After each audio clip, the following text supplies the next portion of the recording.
রাজাকারের বাচ্চারা বলে এখনো ঢাকা বিশ্ববিদ্যালয়ের গোলাম আজমের ছবি টাঙ্গায়। এরা রাজাকারের বাচ্চা, এরা বাংলাদেশ মানে না।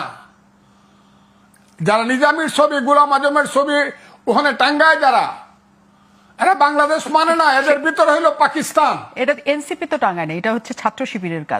ও ছাত্র শিবিরই তো বলতেছি আমি। সব গাছেরই গুড়ায় এরা সব ছাত্র শিবির থেকে বাইরে আসা ছেলে, অথবা জামাত থেকে, অথবা জামাত গত 5 বছর যাবত এদেরকে এইসব আকাম কুকাম করার জন্য ট্রেনিং দিছে। এরা সব এক, এদের গুড়াটা এক। এখন এনসিপি হইতে পারে, তারা এবি পার্টি হইতে পারে, অন্য পার্টি হইতে পারে, বৈষম্য বিরোধী ছাত্র, কিন্তু এদের গুড়াটা এক। হ্যাঁ, এরা ইয়াজিদের বংশ।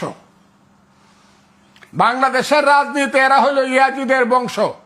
এরা ইসলাম মানে না, এরা উমাইয়া, এরা হাশেমি বংশকে ধ্বংস করতে চায়। কিন্তু তাদের বক্তব্য হচ্ছে যে এখানে সকলের রাজনীতি থাকবে, সকলে এখানে রাজনীতি করার সুযোগ পাবেন। আওয়ামী লীগ যেটা করার চেষ্টা করেছে যে একতরফাভাবে সকল রাজনীতি বন্ধ করেছে, তারাই রাজনীতি করেছে স্বৈরশাসকের মতো। কাজে সকলের অন্তর্ভুক্তিমূলক রাজনীতি চায় তারা। সেখানে জামাত শিবিরের রাজনীতিও যেমন থাকবে, এনসিপির রাজনীতিও থাকবে। মিথ্যাবাদী। এটা তো আমি প্রথম বলছি 10 মাস আগে, যে জামাত যদি মনে করে যে সরিয়ে আইন চলবে, ইলেকশনে আসেন। এনসি